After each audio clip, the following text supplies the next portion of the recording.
मकर में प्रवेश करते हुए उत्तरायण की ओर जावे। आप लोग दान करते हो मकर संक्रांति पे? कितनी चीजें दान करते हो? मंदिर में दान दे दिया जाता है, उसको कहते हैं गुप्त लक्षण, जिससे घर में कोई बड़ी बीमारी प्रवेश न हो। एक घर था कुंभ, फिर इस कुंभ घर में आग लगी थी, तब दूसरा घर बना था मकर, फिर मकर घर में भगवान सूर्य नारायण आए, उनका आदर हुआ, तब जाकर ये मकर संक्रांति हुई। कोई ऐसी हो गई क्या मकर संक्रांति? मकर संक्रांति का मतलब क्या है? क्यों कहते हैं कि ये 13-14 चीजें आप लोग बांटते हो ना, तो किसको बांटते हो? तुमसे छोटी उम्र वाले को बांटोगे? सास के बहू को देगी सामान?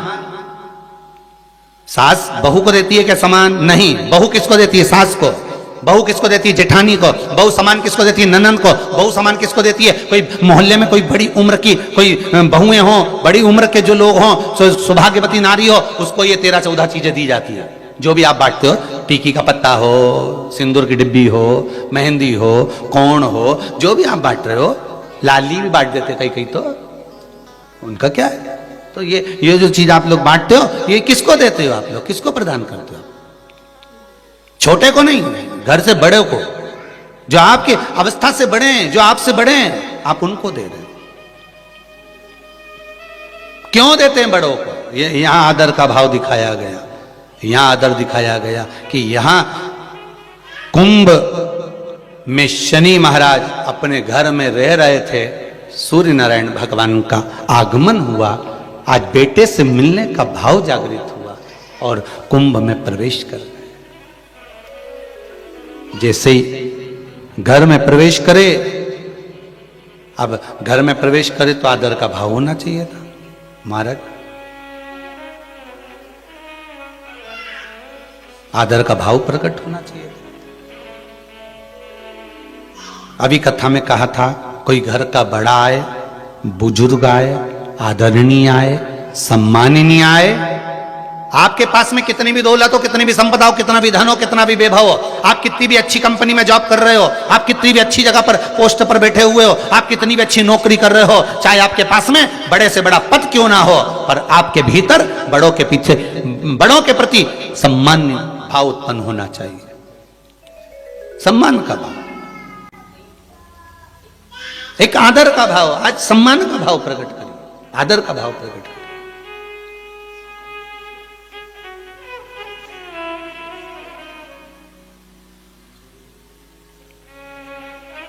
महाराज, पूरे वर्ष में एक दिन ऐसा आता है, मकर राशि में सूर्य प्रवेश करता है, तो उसे मकर संक्रांति कहते हैं। महाराज ध्यान दीजिएगा, पूरे वर्ष में एक दिन मकर संक्रांति का। हमारे हिंदू धर्म में ये दिन है, हमारे हिंदू धर्म में जो ये दिन है। अच्छा, कई लोग कहते हैं कि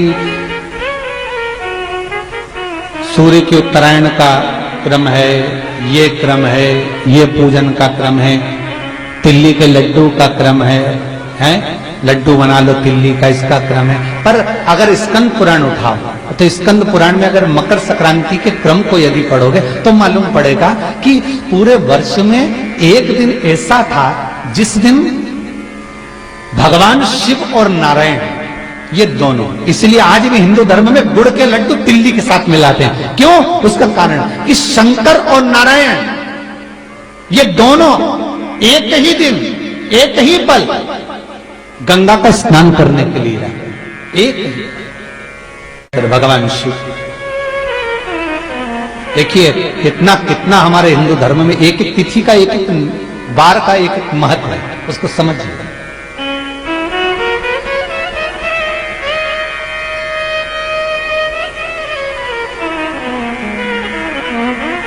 माता लक्ष्मी, भगवान नारायण और भगवान शिव को स्नान के लिए गुप्त रूप से झांकती है।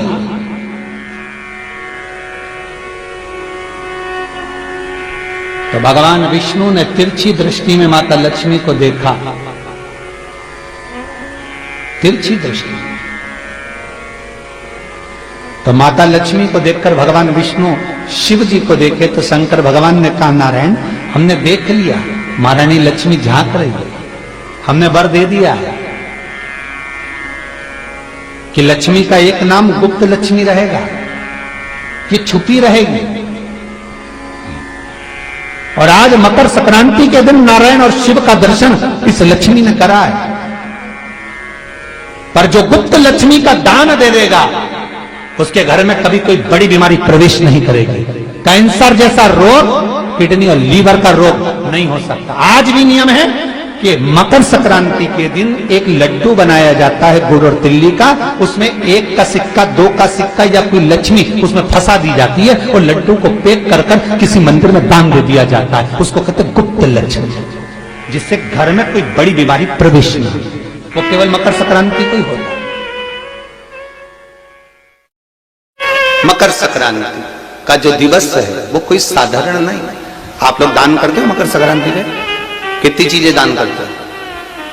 और सुहागन माताओं को देते हो ना? क्या देते हो? कितने देते हो? 13, 14 कितने हैं? 14। कौन से पुराण में लिखा है कि 14 चीज देना चाहिए? अरे बोलते जाओ जरा जल्दी जल्दी, बड़ी मुश्किल से तो पकड़ाई में आते हो तुम शिवरी नारायण वालों।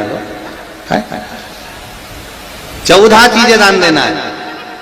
किस पुराण में लिखा है? कोई तुमसे पूछ सकता है तो महाराज आप कह सकते हो अग्नि पुराण में वर्णन आता है। कौन से पुराण में लिखा है? अग्नि पुराण में लिखा। देवऋषि नारद भगवान विष्णु के पास जाकर पूछते हैं, नारायण कृपा करिए। भगवान विष्णु ने पूछा क्या बात है, बोलिए। देवऋषि नारद क्या चाहते क्या हो वो बताओ। महाराज हमें इतना सा बता दो, शिव जी के यहां जाते हैं तो पहले उनके द्वारपाल से पूछना पड़ता है अंदर जाने के लिए। ब्रह्मा जी के यहां जाते हैं तो ब्रह्मा जी के द्वारपाल से पूछना पड़ता है। इंद्र के यहां जाते हैं तो इंद्र के द्वारपाल से पूछना पड़ता है।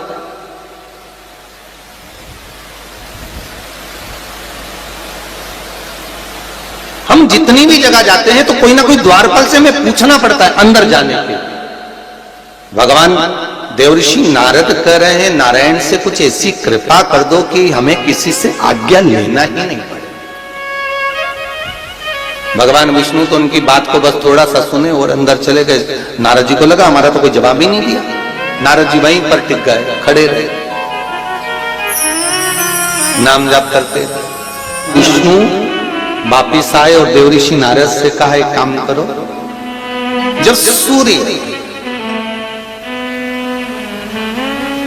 मकर में प्रवेश करते हुए उत्तरायण की ओर जावे, उस घड़ी उस पल में देवऋषि नारद तुम 14 बार भगवान के नाम का, शिव नाम का दान दे दीजिए। भगवान नारायण के नाम का, राम नाम का, कृष्ण नाम का दान दे दीजिए। अब देखो यहां पर यह नहीं लिखा कि प्लास्टिक का डब्बा दो। समझ लेना जी हो अच्छे से कि लोगों ने दान को कितना भ्रष्ट कर दिया वो बताया जा रहा है। अग्नि पुराण में यह नहीं लिखा कि तुम प्लास्टिक की चाय की चन्नी दो 14, बाल्टी दो 14, या प्लास्टिक का डब्बा दो 14 है। यहां पर यह नहीं लिखा है कुछ भी हो।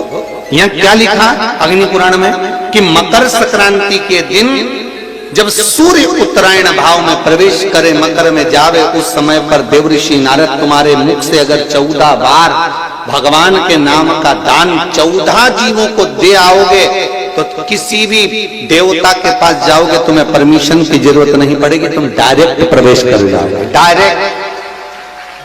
अब तुमको अगर वैकुंठ में डायरेक्ट प्रवेश करना हो तो बिना पूछे, तो उसके लिए कहा ही मकर संक्रांति पे दान दो। तो किस चीज का दान देना है महाराज? प्लास्टिक का डब्बा नहीं, बाल्टी नहीं, चन्नी नहीं, फिर किस चीज का दान? तो कहा अगर देवर्षि नारद आप दान दे रहे हो तो 14 नाम का दान दीजिए। 14 जीवों को नाम का दान दे दो, भगवान के नाम का भजन करो।